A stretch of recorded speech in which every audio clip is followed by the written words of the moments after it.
Hi everyone, it's Magical Mom Laura, and today we are going to be talking about the Disney Wish pros and cons.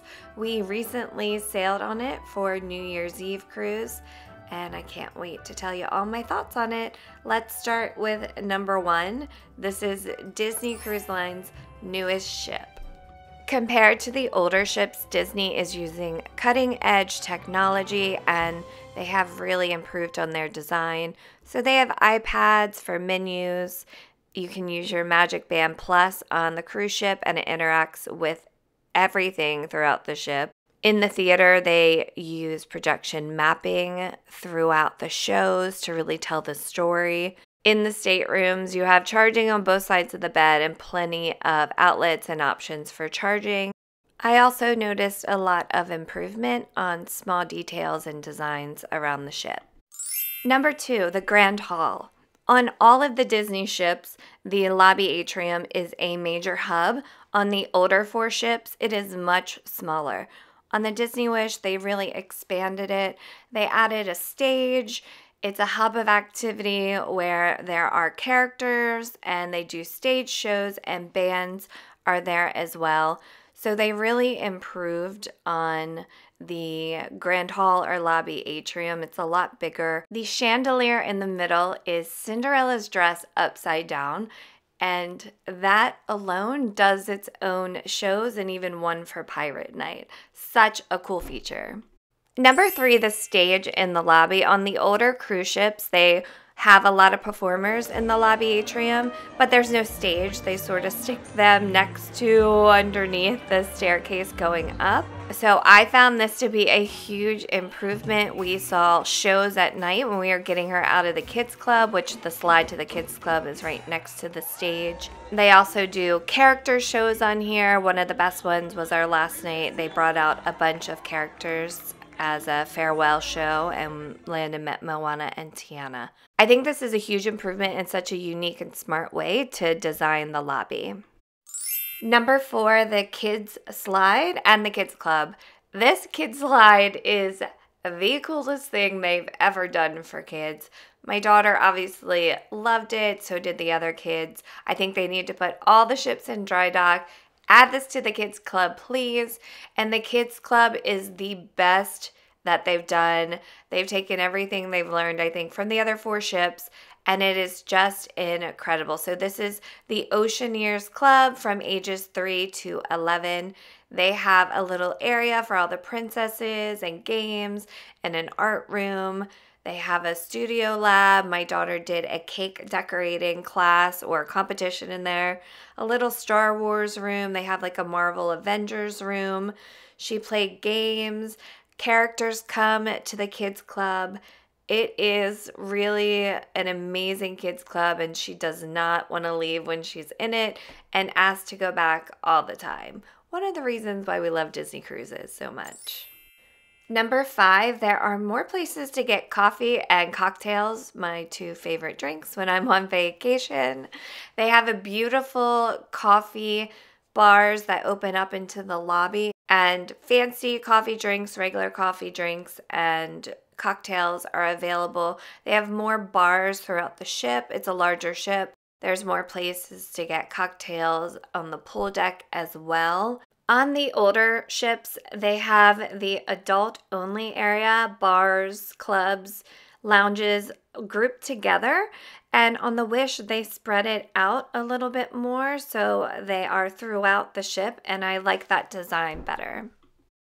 Number six, the Coffee and Marceline Market. I found the coffee on the other ships in the buffet area, on the deck, pool deck, like where the sodas are, and also room service, just not drinkable. So I'd always go and get and pay for a coffee.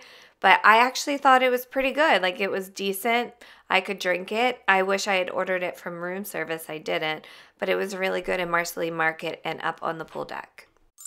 Number seven, the quick service. So Mickey's Festival of Foods is unbelievable. This is a huge improvement over the older ships. Guys, they have like a Chipotle on board. They have pizza, they have barbecue, they have burgers, fries, ice cream place. a bar and it wraps around a huge space around the other side of the pool deck. It's so much bigger, so much nicer than the other ships, so much more seating. This was a huge improvement and a huge pro for sailing on the Wish. Number 8, because the ship is so much larger than the older ships, there are more pools. We really like this one on the back of the ship, and the adult pool was very nice. So it was cold on this New Year's Eve cruise. We didn't spend a lot of time in the pools, but on our sea day, the captain went down to Miami, and my husband and I really enjoyed the infinity pool on the back of the ship in the adult section while our daughter was in the kids club. Number 9, you have 2 fantastic dinner shows on the Wish. You have Arendelle, which is Frozen themed, and you have the Marvel show, which I'm not into Marvel at all. I didn't think I would enjoy it. My daughter and I thoroughly enjoyed it. It was very entertaining, very funny. On the older ships, they recently added a dinner show on the Wonder and the Magic. So you have Animator's Palette as well as those. But on the Fantasy and the Dream, you just have the one dinner show.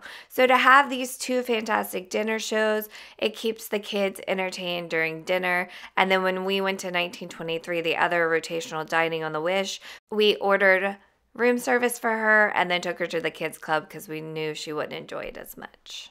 Number 10, the rooms. Compared to the older ships, the new design is very beautiful. Now, I will link below my full review of the rooms. There's a big problem with the rooms, so be sure to check out that video. But overall, they did a gorgeous job with just a few things that didn't work for our family. Number 11, Port Canaveral. So this is where Disney's home port is for Disney Cruise Lines.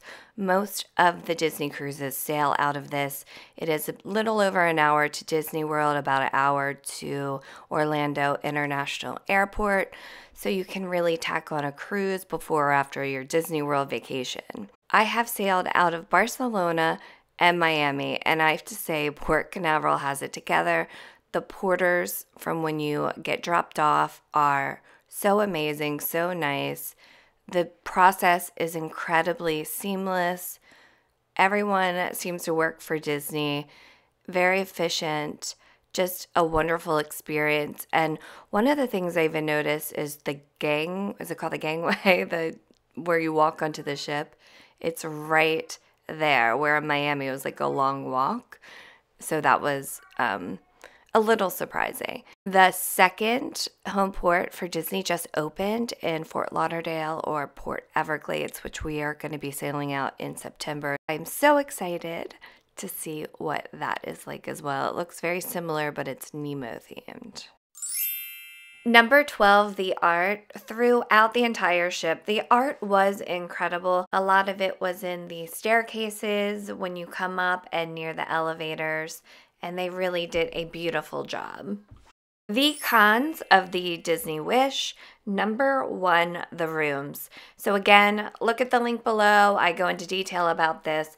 But basically with the rooms, the negatives are the lack of drawers. There's lots of hanging, so you can make up for that with packing cubes. The room does feel smaller compared to the older ships to me.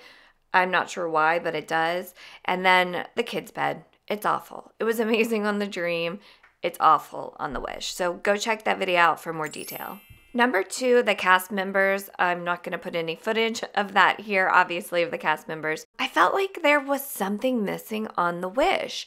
Our service team was okay. Our room attendant was okay. Like, he did a great job. But on my other cruises, I just really felt they were more personable. Maybe it's because this is a brand new ship and things aren't clicking yet and they haven't been on there a while, but I really felt like the cast members, the ones that you're really in touch with, the service team and the room attendants, were not all that personable. Number 3, the main pool deck with the funnel vision. While it is larger compared to the older ship, I prefer the Dreams pool deck better. I haven't been on the Fantasy yet. The Magic and Wonder have a very small main pool deck, family pool deck, and the Wish was larger, but I just didn't care for the design. It's like tiered up at the top. There's smaller pools all around. It was a little cold on our cruise. We didn't use them as much, but the one time we did use the one right under the funnel vision, it was right underneath the movie. I prefer the Dream pool deck more. Number 4, the adult area. It's on the very aft of the ship with cool views. And again, I loved this pool. It was very small, but the entire adult area, it sucks.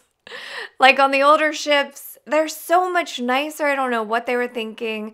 It wraps around the back. It's not connected. It's sort of one-way dead in.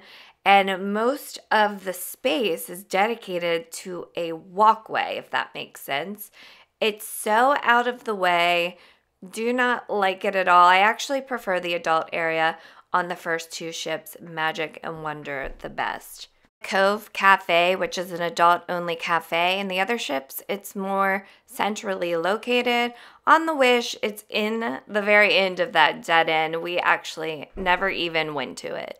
Another adult area is up on deck 12 of the Wish in the aft. You have the Rose Bar and then the 2 upcharge adult exclusive restaurants. We actually went to Palo on New Year's Eve.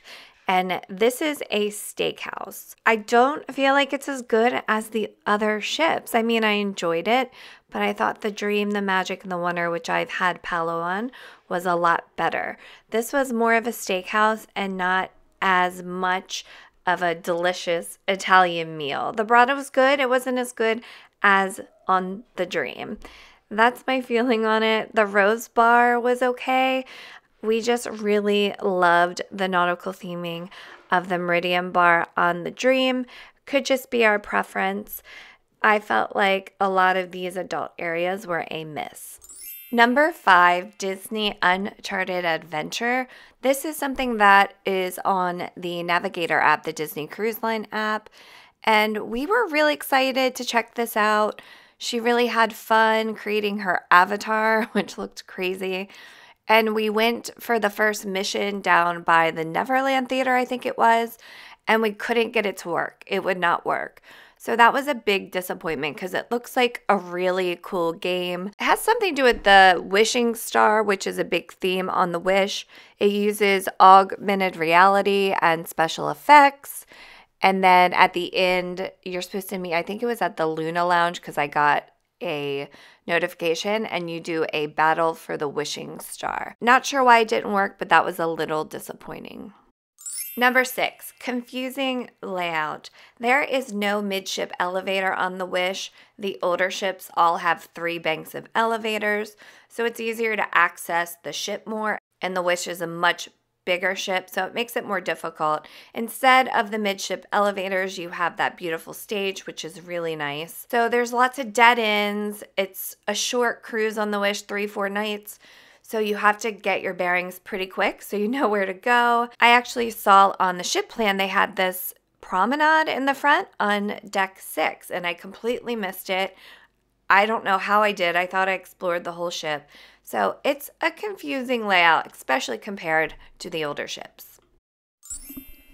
Number 7, deck 4, which is a promenade. On the other ships we've been on, it wraps all around. It's a beautiful place to catch the sunset, the sunrise. You're really close down to the water, and it goes all the way around the ship. We love coming down here. The loungers are super comfortable, and it's just a wonderful area of the ship. It's still a nice area on the Wish, however, it does not wrap all around. They have cut it off, so you have to go out on either side of deck 4. Number 8, Hyperspace Lounge. I really think Hyperspace Lounge was very hyped up, and I was very excited, so this could be a part of the reason why I was disappointed. I didn't think it was all that great, and I really felt like it did not fit with the theming of the ship. I would have liked to see like a villain bar. That I think would have been a better theme with the Disney Wish. Thanks for watching. Like and subscribe.